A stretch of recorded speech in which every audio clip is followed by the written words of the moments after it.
Hello, good evening to all and आज की class में हम डिस्कस करेंगे ऑब्स्टेट्रिक टर्मिनोलॉजीज। आज की क्लास में हम लोग लास्ट क्लास में मेनोपॉज वाले टॉपिक हम कंप्लीट कर चुके हैं। अब नेक्स्ट हम न्यू टॉपिक पढ़ने जा रहे हैं ऑब्स्टेट्रिक एंड गायनेकोलॉजी में, that is obstetrical terminologies.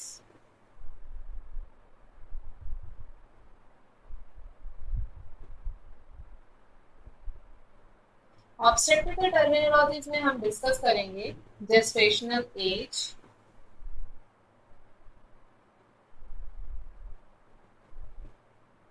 Gestational age. Second thing हम डिस्कस करेंगे ओव्यूलेटरी एज। नेक्स्ट हम डिस्कस करेंगे ग्रेविडा। ग्रेविडा को ही कहा जाता है ग्रेविडिटी। ग्रेविडा को ही कहा जाता है ग्रेविडिटी, जिसको हम लोग जी से डिनोट करते हैं। नेक्स्ट होता है पैरा, या फिर हम लोग इसको पैरिटी भी कहते हैं, जिसको हम लोग पी से डिनोट करते हैं।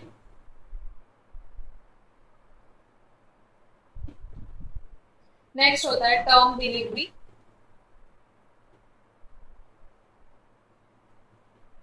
टर्म डिलीवरी जिसको हम लोग टी से डिनोट करते हैं। Next pre term delivery. Pre term delivery जिसको हम लोग पीटी से या फिर हम लोग पी से भी डिनोट करते हैं। Next is abortion. Next is still birth. Abortion को ए से denote. These all are the obstetrical terminologies. इसके बारे में हम लोग एक एक डिस्कस करेंगे। जेस्टेशनल एज क्या होता है, ओव्यूलेटरी एज क्या होता है, gravida, para, term delivery, pre term delivery, abortion and still birth. Let us talk one by one. First हम लोग देखेंगे gestational age. Gestational age, gestational age को हम लोग बोलते हैं menstrual age. Gestational age, it is also known as menstrual age. First LMP to 280 days, इसका duration क्या होता है, LMP to 280 days, या फिर हम लोग बोल सकते हैं LMP to 40 weeks। 40 weeks क्या होंगे, 40 into 7 तो 280 आएंगे। ठीक है, तो जेस्टेशनल एज मतलब जितना जेस्टेशनल एलएमपी, पहला एलएमपी उसका कब हुआ था उसके लेकर 40 वीक्स, मतलब प्रेगनेंसी का ड्यूरेशन को हम लोग जेस्टेशनल एज बोलते हैं। नेक्स्ट होता है ovulatory age. Next is ovulatory age. Ovulatory age का मतलब हम लोग इसको बोलते हैं जेस्टेशनल एज या फिर fertilization age. Gestational age that is 14 days या फिर फर्टिलाइजेशन एज। 14 डेज हम लोग इसमें माइनस करके चलते हैं, अभी मैं बता रही हूँ कैसे। ओव्यूलेटरी एज में क्या होता है, जैसे first day, 14th day, 28 day और आगे 280 डेज। तो 28 डेज के बाद अगर प्रेगनेंसी कंसीव हो जाती है तो ये क्या हो गया, ये वाला फेज कौन सा हुआ, जेस्टेशनल एज, जो हम लोग पढ़े हैं। मतलब लास्ट एलएमपी उसको आया, उसके बाद 280 डेज तक का फेज को हम लोग जेस्टेशनल एज बोलते हैं। जेस्टेशनल एज से 14 डे को माइनस कर देंगे, वो हमारा हो जाएगा ओव्यूलेटरी एज। तो ovulation, ovulation that is 280 days. 280 days को हम लोग माइनस करेंगे तो आएगा 266 डेज। तो जो हमारा 28 डेज में जो एलएमपी आया लास्ट मेंस्ट्रुअल पीरियड, जो जेस्टेशनल एज था, उससे हम लोग को 14 माइनस करना है, तो वो कहला जाएगा ओव्यूलेटरी एज। नेक्स्ट होता है ग्रेविडा। नेक्स्ट होता है ग्रेविडा। ग्रेविडा मतलब होता है नंबर ऑफ प्रेगनेंसी। ग्रेविडा मतलब क्या है, नंबर ऑफ प्रेगनेंसी, कितनी बार मदर वो प्रेग्नेंट हुई है, वो ग्रेविडा, ग्रेविडा में काउंट होता है बस प्रेगनेंसी कंसीव। अगर उसका अबॉर्शन हुआ डजंट मैटर, मिसकैरेज हुआ डजंट मैटर, बस वो कितनी बार प्रेग्नेंट हुई है, प्रेगनेंसी उसकी कितनी बार कंसीव हुई है। जैसे आज वो प्रेग्नेंट हुई है तो ग्रेविडा 1 में काउंट होगी, मतलब प्रेगनेंसी उसकी हो चुकी है, तो एक ग्रेविडा उसको बोलेंगे। तो ग्रेविडा मतलब होता है नंबर ऑफ प्रेगनेंसी, कितनी बार वो मदर प्रेग्नेंट हुई है। तो अगर नो हिस्ट्री ऑफ प्रेगनेंसी, अगर किसी मदर का हिस्ट्री नहीं है प्रेगनेंसी का, नो हिस्ट्री ऑफ प्रेगनेंसी, तब इसको बोलते हैं हम लोग नली ग्रेविडा, नली ग्रेविडा। जी 0 स्कोर से इसको काउंट करते हैं। अगर फर्स्ट टाइम प्रेगनेंसी है किसी वुमेन की, फर्स्ट टाइम प्रेग्नेंट हुई है, तो उसको हम लोग बोलते हैं primi gravida, primi gravida G1 से स्कोर करते हैं। अगर वो मल्टी ग्रेविडा जिसको बोलेंगे, जिसका स्कोर सेकंड और थर्ड टाइम प्रेग्नेंट हुई है, सेकंड और थर्ड प्रेगनेंसी है, सेकंड और थर्ड प्रेगनेंसी है, तो उसको स्कोर करेंगे G2 एंड G3 से, और इसको बोलेंगे क्या, इसको बोलेंगे multi gravida, multi gravida. Grand multipara जिसको बोलेंगे 4 और मोर प्रेगनेंसी, 4 से ज्यादा बार प्रेगनेंसी उसकी है, तब उसको G4 और मोर में काउंट करेंगे। तो G4 और मोर काउंट होगा तो उसको हम लोग बोलेंगे grand multigravida, grand multigravida. तो this is all about the gravida. Gravida means number of pregnancy, कितनी बार वो वुमेन प्रेग्नेंट हुई है, number of pregnancy. No history, अगर एक भी बार प्रेग्नेंट नहीं हुई है तो उसको हम लोग बोलते हैं नली ग्रेविडा, वो प्रेग्नेंट हुई ही नहीं अभी तक। एक बार प्रेगनेंसी है तो प्राइमी ग्रेविडा, 2 और थर्ड प्रेगनेंसी है उसकी, तब हम लोग उसको बोलेंगे मल्टी ग्रेविडा। 4 से ज्यादा बार प्रेग्नेंट हुई है तो इसको हम लोग बोलेंगे grand multi gravida, that is gravida. Next हम देखते हैं व्हाट इज पैरा, पैरा या फिर पैरिटी, पैरा या फिर पैरिटी। पैरिटी का मतलब होता है, पैरा का मतलब होता है नंबर ऑफ प्रीवियस प्रेगनेंसी, मतलब प्रीवियस प्रेगनेंसी उसकी कितनी थी जो वियाबिलिटी को क्रॉस करी हो। वियाबिलिटी मतलब 22 हफ्ता, 22 हफ्ते की प्रेगनेंसी को अगर कितने बार उसका प्रेगनेंसी क्रॉस किया हो। अगर एक मदर, एग्जांपल ले लो, एक मदर आपके पास आई है, वो हिस्ट्री लेकर आई है, मेरे पास 1 साल का बच्चा है, अभी दूसरी बार वो प्रेग्नेंट हुई है, दूसरी बार उसका 22 हफ्ते की प्रेगनेंसी, 22 हफ्ते की प्रेगनेंसी क्रॉस होने के बाद उसका अबॉर्शन हुआ है, तब उसको हम लोग पैरा में काउंट करेंगे। अगर 22 हफ्ते से पहले ही किसी का मिसकैरेज या फिर हो तो उसको हम लोग अबॉर्शन बोलते हैं। तो वियाबिलिटी को अगर क्रॉस कर जाता है तो वो पैरा कहलाता है। तो नंबर ऑफ प्रीवियस प्रेगनेंसी, उसकी प्रीवियस प्रेगनेंसी कैसी होनी चाहिए, वियाबिलिटी को क्रॉस करी हुई होनी चाहिए। Number of previous pregnancy who crosses the period of viability। जो पीरियड ऑफ वियाबिलिटी कौन सा है, 22 वीक्स। अगर 22 हफ्ते से ज्यादा उसकी प्रेगनेंसी हो चुकी है तब वो पैरा में काउंट होगी। आपके पास एक मदर आई है जो 22 हफ्ते से पहले ही उसका एबॉर्शन हो चुका, तब वो एबॉर्शन में काउंट होगी, पैरिटी में काउंट नहीं होगी। तो इसमें भी सेम स्टेज होंगे, नली पैरा,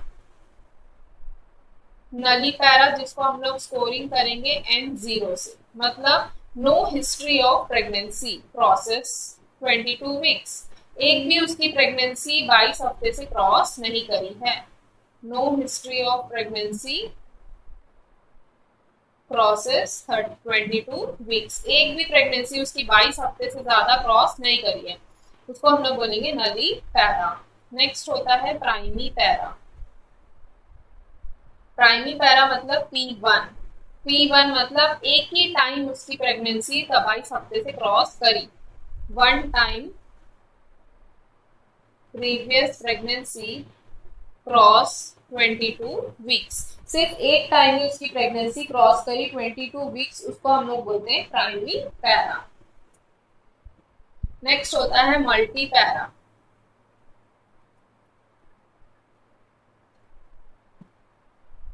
मल्टी पैरा जिसको P2 एंड P3 से काउंट करते हैं। मल्टी पैरा मतलब सेकेंड एंड थर्ड टाइम उसकी प्रेगनेंसी क्रॉस करी हो, time pregnancy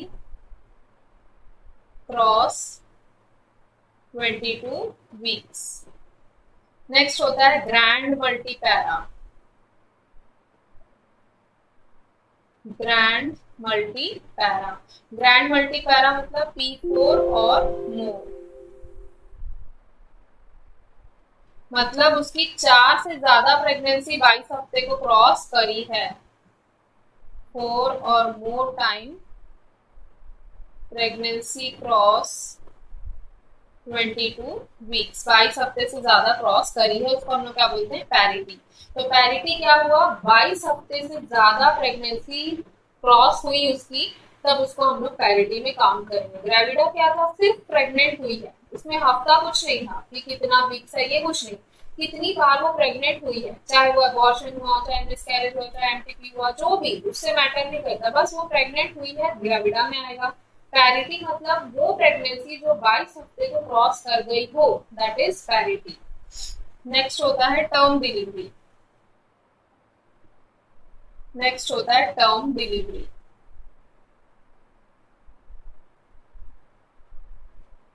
term delivery, term delivery को हम लोग टी से डिनोट करते हैं।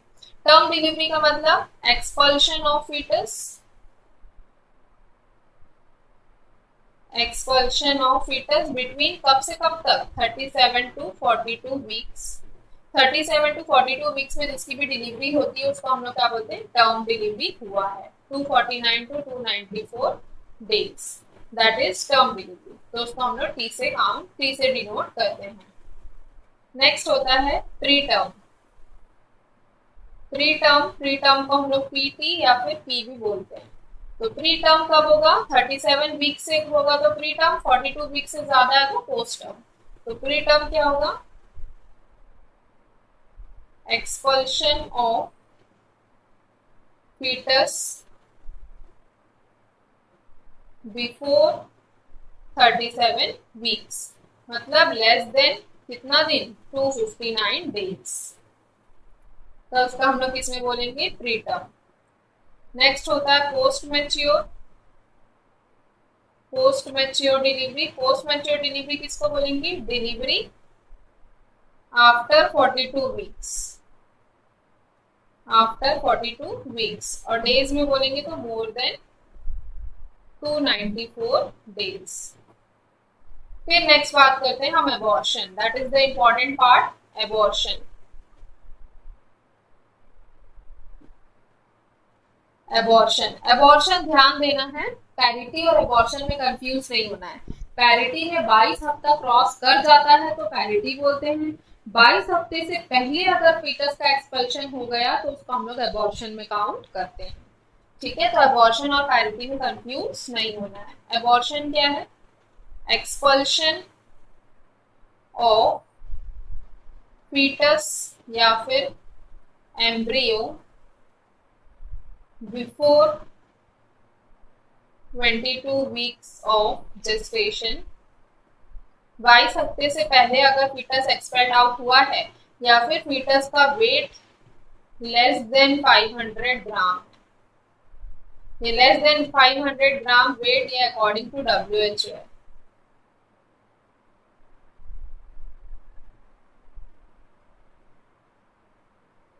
ठीक है, तो जो अबॉर्शन जो होता है उसको हम लोग क्या बोलते हैं, एमटीपी। तो एमटीपी से रिलेटेड एक क्वेश्चन है, न्यू एमटीपी बिल एक्ट कब पास हुआ, new MTP bill passed on 17 March 2020।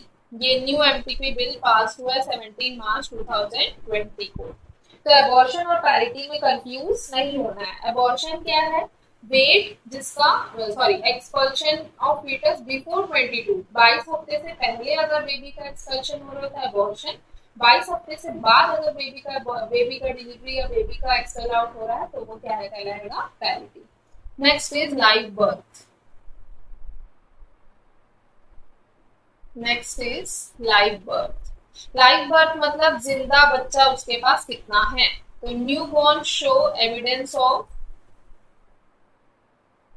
Newborn shows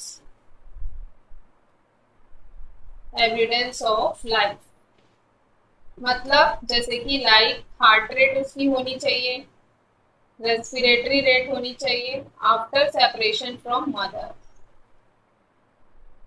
after separation from mother. Mother से सेपरेट होने के बाद ये सारी चीज अगर एक्टिव है तो बेबी को हम लोग लाइव कहते हैं। एल से इसको डिनोट करते हैं number of living child at present. At present उसके पास जिंदा बच्चा कितना है, number of living children at present. Next होता है स्टिल बर्थ, ये लाइव बर्थ था, नेक्स्ट अब डिस्कस करते हैं हम still birth. Still birth, still birth को हम लोग एस से डिनोट करते हैं। स्टिल बर्थ को किससे डिनोट करते हैं, एस से। तो स्टिल बर्थ क्या है, delivery of dead foetus, delivery of dead baby या फिर फीटस, उसको हम लोग बोलते हैं still birth. So this is all are the obstetrical terminologies। obstetrical terminologies में हमने देखा ग्रेविडा, ग्रेविडा का मतलब क्या होता है, नंबर ऑफ प्रेगनेंसी, कितनी बार मदर प्रेग्नेंट हुई है, दैट इज ग्रेविडा। पैरिटी क्या है, कितनी बार उसकी प्रेगनेंसी 22 हफ्ते को क्रॉस करी है, दैट इज पैरिटी। नेक्स्ट हमने देखा term delivery, pre term, post term. Term delivery 37 to 42 weeks, अगर 37 से पहले डिलीवरी हुई तो प्री टर्म, 42 वीक्स के बाद डिलीवरी हुई है तो पोस्ट टर्म। एबॉर्शन किसको बोलते हैं, 22 हफ्ते से पहले अगर बेबी एक्सपेल्ड आउट हो रहा है, that is abortion. Live birth मतलब जिंदा बच्चे उसके पास कितने हैं। स्टिल बर्थ मतलब delivery of dead baby foetus. चलो इससे रिलेटेड हम लोग क्वेश्चंस को डिस्कस कर लेते हैं, तब आप लोग को और अच्छे से क्लियर हो जाएगा। आप लोग अपने मन में सॉल्व कीजिएगा, मैं आप लोग को टाइम भी दूंगी, उसके बाद मैं आंसर डिस्कस करूंगी। एक फीमेल है, female of 26 years of age, available for ANC। एक फीमेल है 26 साल की जो ANC क्लिनिक में आई है, उसने हिस्ट्री बताया, 1 live baby delivers at 38 weeks, एक लाइव बेबी उसका 38 वीक्स में डिलीवरी हुआ था। 1 प्रेगनेंसी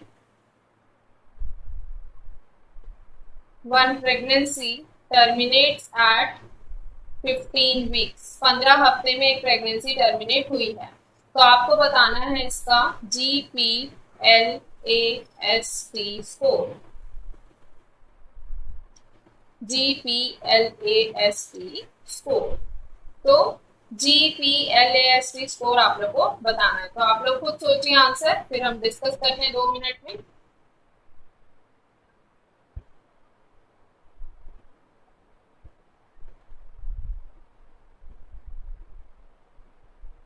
आई होप आप लोग को सॉल्व हो गया होगा। तो फर्स्ट ऑफ ऑल हम लोग किसको डिस्कस करते हैं, ग्रेविडा को। तो इसमें ग्रेविडा क्या है, ग्रेविडा मतलब नंबर ऑफ प्रेगनेंसी। यहाँ पर क्या लिखा है, female of 26 years of age available for ANC, मतलब वो ANC में आई है, मतलब क्या है, वो प्रेग्नेंट है। तो फर्स्ट टाइम ये प्रेग्नेंट हुई है, पहला ग्रेविडा। दूसरी बार प्रेग्नेंट, लाइफ चल रही तभी भी प्रेग्नेंट हुई होगी। तीसरा तभी भी प्रेग्नेंट हुई होगी। तो ग्रेविडा कितना हो गया इसका, 3। इसकी पैरिटी कितनी है, पैरिटी या फिर देखो अगर यहाँ पर PT स्कोर पूछ रहा है, GT PT स्कोर पूछ रहा है, तो PT अगर बोल रहा है तो वो 0 आएगा, क्योंकि प्री टर्म डिलीवरी यहाँ पर एक भी नहीं हुई है। 38 वीक्स में उसकी डिलीवरी, 38 वीक्स मतलब क्या है, नॉर्मल डिलीवरी 37 टू 42 वीक्स, तो 38 वीक्स में हुआ मतलब उसका टर्म डिलीवरी हुआ है। तो उसके पास लाइव चाइल्ड कितना है, 1 है। एबॉर्शन कितना हुआ है, 15 वीक्स में बताई थी, 22 हफ्ते से पहले अगर डिलीवरी होता है तो 22 हफ्ते से पहले हुआ है, दैट इज एबॉर्शन, एबॉर्शन 1 होगा। स्टिल बर्थ 1 भी है क्या, नहीं है। टर्म बेबी इसके पास 1 है, 1 है। तो this is all about the GTPL score. तो आप लोगों को समझ में आ गया होगा GTPL स्कोर। नेक्स्ट एक और क्वेश्चन हम डिस्कस कर लेते हैं। मैं आप लोग से इससे रिलेटेड 2-3 क्वेश्चंस करवा देती हूँ, इससे आप लोग को और इजी क्लियर हो जाएगा। Female available for ANC 18 week, 18 हफ्ते में वो ANC क्लिनिक आई है। उसने बताया अपनी हिस्ट्री में 1 प्रेगनेंसी टर्मिनेट्स और डिलीवरी एट 37 वीक्स, 37 वीक्स में 1 बेबी बॉय उसको डिलीवरी हुआ। 1 प्रेगनेंसी उसकी डिलीवर्ड हुई टर्मिनेट और डिलीवरी सेम है। ओके, टर्मिनेट का मतलब एक्सपेंड आउट करना, तो टर्मिनेट्स का मतलब एक्सपेंड आउट होना है। एट ऐसी क्वेश्चन पूछे जाते हैं। 36 वीक्स में गर्ल बेबी डिलीवर हुआ। One pregnancy terminates at 12 weeks, 12 हफ्ते में एक डिलीवरी हुआ है। तो इसका फाइंड आउट करिए GPTASL स्कोर। इसका GPTASL स्कोर क्या होगा?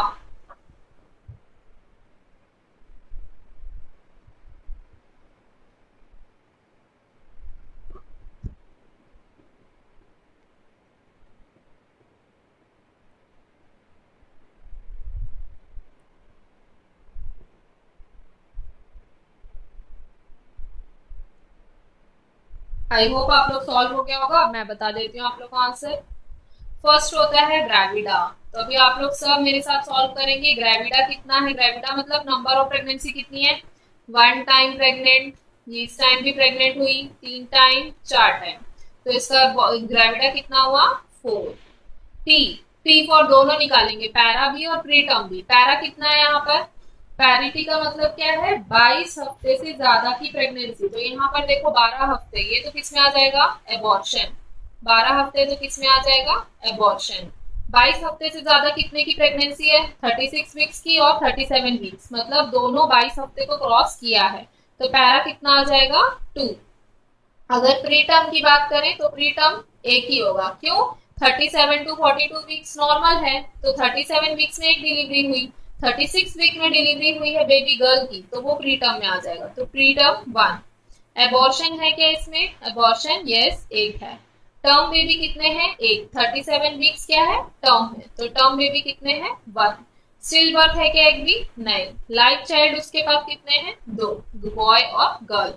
आई होप आप लोग को ये क्लियर हो रहा होगा। अगर कोई डाउट हो रहा है तो ध्यान से इस चीज को बार बार समझिए, तो आप लोग को इजीली सॉल्व समझ में आ जाएगा।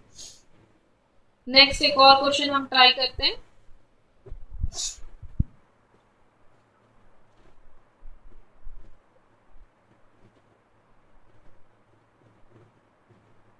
फीमेल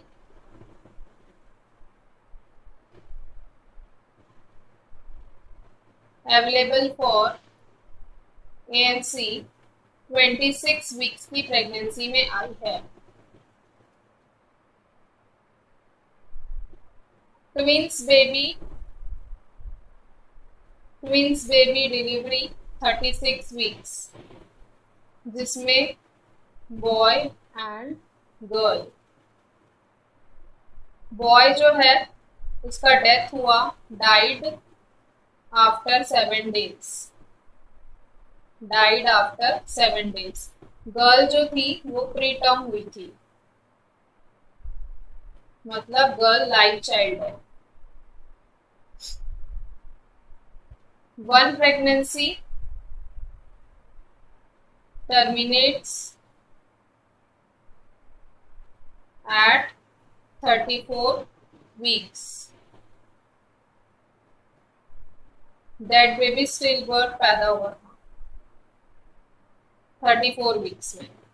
और 1 प्रेगनेंसी terminates at 38 वीक्स, जो चाइल्ड डेथ हुआ, चाइल्ड डाइड आफ्टर 2 डेज, 2 दिन के बाद चाइल्ड की डेथ हो गई।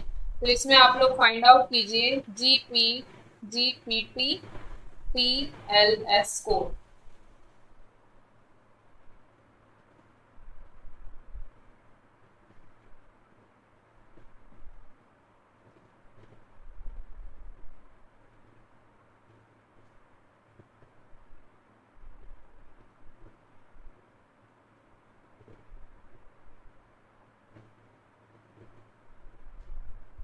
ठीक है, आई होप आप लोग क्लियर हो रहा होगा।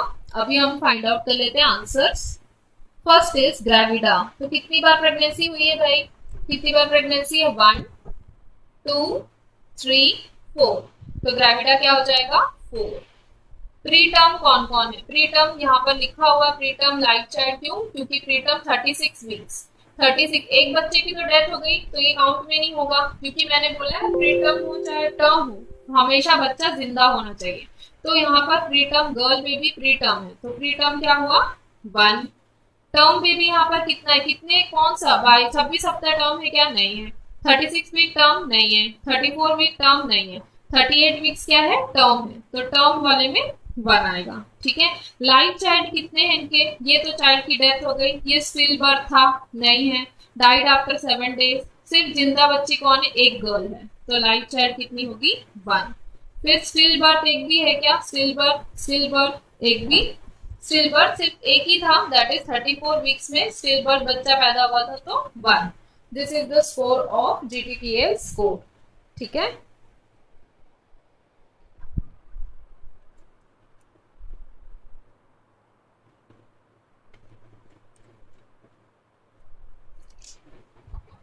this is all about the some examples related to obstetrical terminologies. Next में कुछ टर्मिनोलॉजीज से रिलेटेड जो हॉस्पिटल में लिखे जाते हैं कुछ इस तरीके से, वो मैं बता देती हूँ आपको। कई हॉस्पिटल्स में PA+B लिखा जाता है, इसमें A को काउंट करते हैं नंबर ऑफ लिविंग चिल्ड्रन,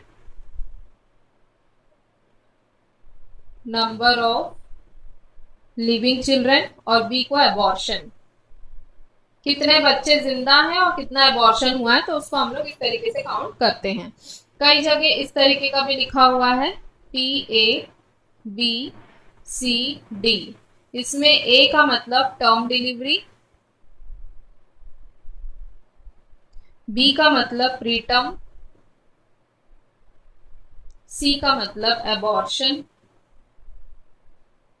और D का मतलब नंबर ऑफ लिविंग चिल्ड्रन। ये कुछ क्राइटेरिया हैं जो इस तरीके के भी क्वेश्चन पूछे जा सकते हैं, तो इसका कोडिंग आप लोग को याद रखना है।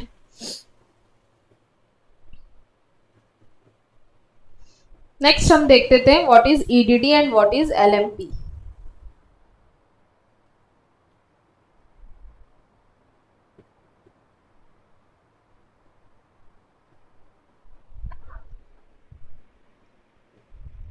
नेक्स्ट हम देखते हैं what is EDD and what is LMP।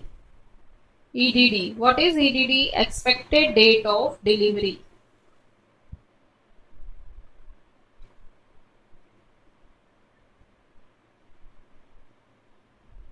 या फिर estimated date of delivery.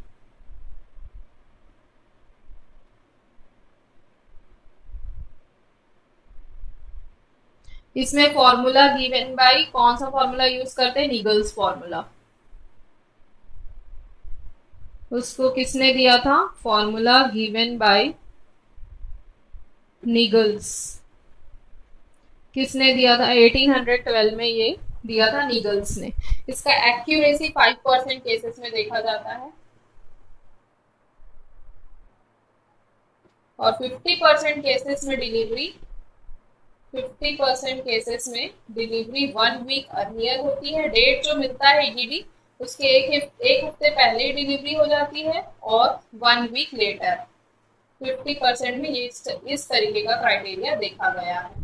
50% delivery में 1 वीक पहले या 1 वीक बाद में इसकी डिलीवरी होती है।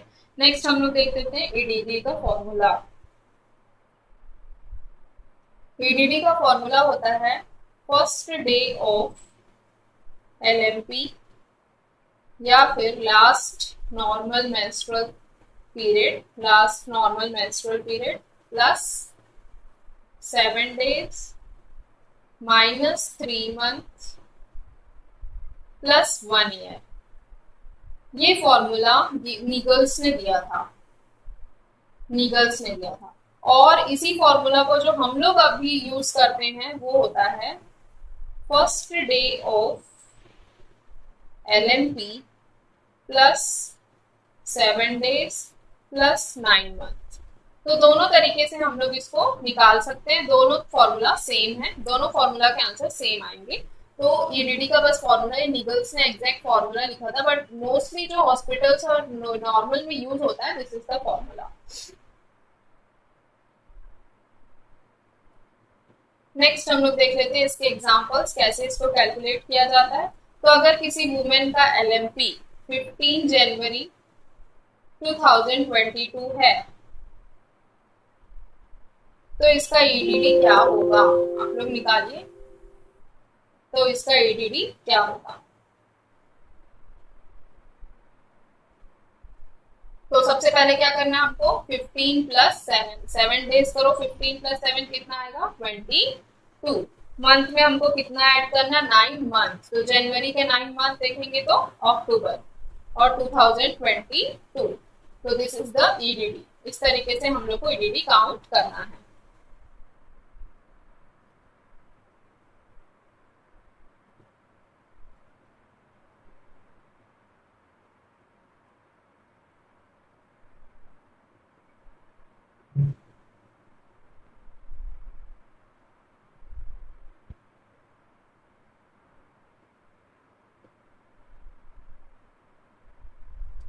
तो this is the calculation of EDD.